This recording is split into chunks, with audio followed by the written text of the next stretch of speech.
Emmanuel Belair, merci de nous recevoir donc dans ton bureau ici en Belgique. Tu es sapeur-pompier dans ce beau pays qu'est la Belgique. Tu es bien évidemment formateur dans plusieurs domaines, dont celui de l'incendie.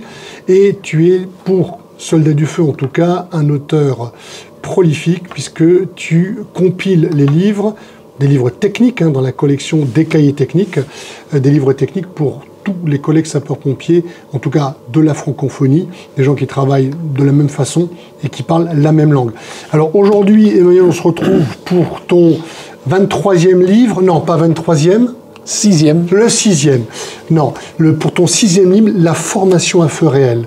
Alors on reviendra rapidement aussi sur tes anciens ouvrages, mais on avait besoin d'un ouvrage comme ça aujourd'hui dans la corporation. Mais en tout cas, moi, j'en avais pas vu un qui traite du sujet.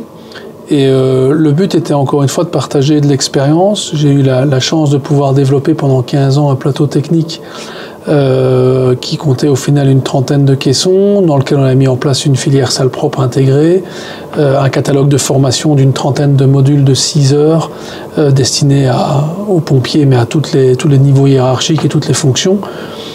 Et donc, voilà, le but c'est que ça se transmette et que ça puisse servir ailleurs, et aussi une organisation des formateurs en fonction de leur profil, de leur expérience, etc. Donc c'était l'occasion de faire un livre qui parlait de tout ça pour transmettre en fait, et que d'autres puissent s'en servir, parfois gagner du temps ou des étapes, et pas refaire des expériences que nous on a dû faire, et parfois qui sont bonnes, qui sont mauvaises. Donc voilà, tout le monde progresse et on fait gagner du temps. On évite de réinventer l'eau chaude, et tu as bien raison. Alors, ce livre sort dans ce mois de février 2024. C'est un très beau bouquin qui est très très complet. Rapidement, qu'est-ce qu'on va trouver? Tu disais effectivement, l'idée c'est d'apporter des expériences alors qui ne sont pas que les tiennes, parce que tu as été voir aussi ailleurs ce qui se fait, bien et tu connais aujourd'hui tes homologues dans les pays que je viens de citer. Qu'est-ce qu'on va trouver dans cet ouvrage?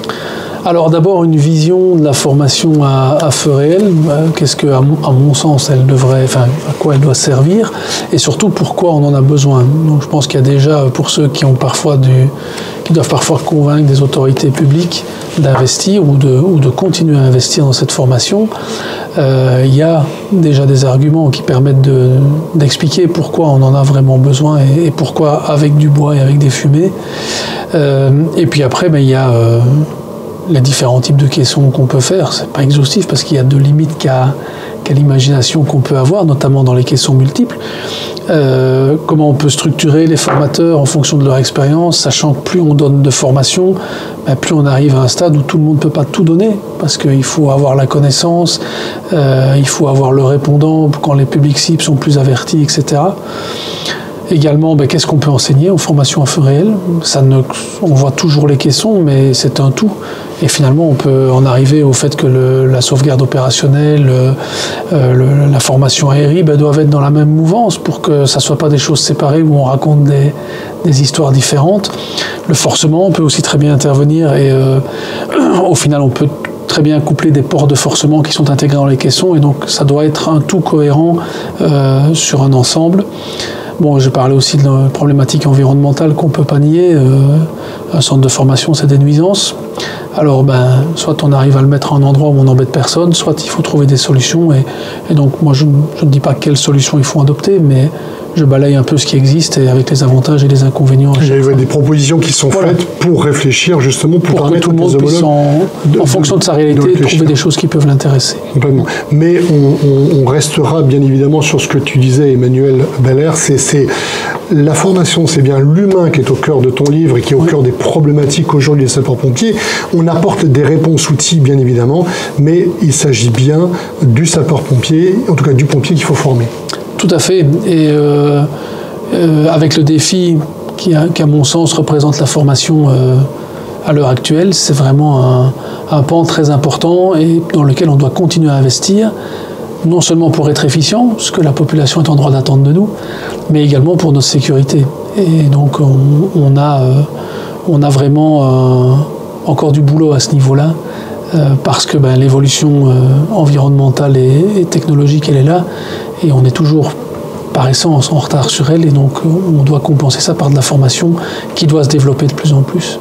Alors on va terminer rapidement, Emmanuel. Donc 6e ouvrage, tu peux évoquer les 5 premiers? Alors le premier, c'était Lutte tactique contre le feu en 2018. Donc là, qui est plus un guide méthodologique pour un chef de garde. Qui a eu un vrai succès aux éditions. Et qui continue à avoir un vrai succès. Ouais. Parce qu'on en a encore parlé ici lors du colloque. Qui est un guide vraiment, voilà, un peu un déroulé lors d'une opération. Quels sont les points à ne pas oublier, à prendre en compte. Avant aussi la préparation, après pour cultiver le rétex, etc. Le deuxième livre, ça a été « Quel le pays pour quel usage ?», qui lui est sorti en 2019, qui s'adresse plus à un public plus ciblé, qui est un ouvrage un peu plus abrupt de premier abord, parce que c'est vraiment très technique sur les normes en vigueur, les différents types d'équipements de protection individuelle, mais qui lui aussi s'adressait aux gens qui doivent s'occuper des EPI et qui n'ont pas forcément reçu une formation dans ce domaine-là. Je me basais sur mon expérience professionnelle parce que j'ai dû mettre en place une réforme des EPI à l'époque avec plusieurs autres collègues. Et on a appris sur le tas parce qu'on ne connaissait pas et on se retrouve face à des professionnels de l'EPI qui arrivent et qui vous disent « Ouais, mais celui-là, il est catégorie 3, tandis que lui, c'est catégorie 2. » Mais nous, on ne sait pas ce que c'est. Et donc, on doit se documenter et tout. Et je me suis dit « Tiens, je vais écrire le livre que moi, j'aurais voulu avoir si à l'époque... plutôt dédié, effectivement, aux chefs de groupement technique, ou en tout cas aux techniciens qui sont dans la conception de la protection du sapeur-pompier, mais aussi dans l'achat. C'est aussi une espèce de guide technique, un guide d'achat. Voilà, pour pouvoir s'y retrouver dans la réglementation qui est pléthorique. Le troisième, c'était gestion de la contamination à l'incendie, donc qui lui est sorti en 2020. C'était vraiment dans l'air du temps, parce que c'est une problématique qui est toujours d'actualité. Traiter les problèmes de contamination des vêtements, des gens, des fourgons, etc. Donc il y avait vraiment un livre qui reprenait les études, l'état de la question au niveau scientifique, et puis après des solutions pratiques pour se prémunir de cette contamination. Le suivant, ça a été Technique de lance, qui est sorti de mémoire en 2021, où là, je suis revenu sur un guide méthodologique, vraiment la base. La technique pure, les fondamentaux. Puis j'ai laissé passer un an. Et en 2023, le livre Lecture de l'incendie, donc basé beaucoup sur le modèle BE-FCTF, donc qui vient des États-Unis et d'Australie, sur la lecture du bâtiment, de l'environnement et puis de tous les indicateurs du feu, les fumées, le courant aérolique, la température et les flammes, et qui permet là aussi chacun à son niveau dans la ligne hiérarchique et dans l'intervention, d'analyser en permanence ce qui se passe pour adapter les comportements et les techniques et les tactiques à l'intervention qui est en train de se passer. Donc une documentation très complète, Emmanuel, et on te remercie bien évidemment. Tu es celui qui a écrit le plus de cahiers techniques chez Soldats du Feu Édition aussi. Tu restes cet auteur phare avec d'autres collègues bien évidemment, mais parce que tu as cette connaissance que tu souhaites partager. Donc je le rappelle, formation à feu réel, ça vient de sortir. C'est sur soldatsdufeu.fr. Voilà, n'hésitez pas et donnez-nous surtout des idées et faites-nous vos retours. Comme le disait Emmanuel Belair, le but c'est de partager notre savoir et seule l'intelligence collective mérite effectivement d'être partagée.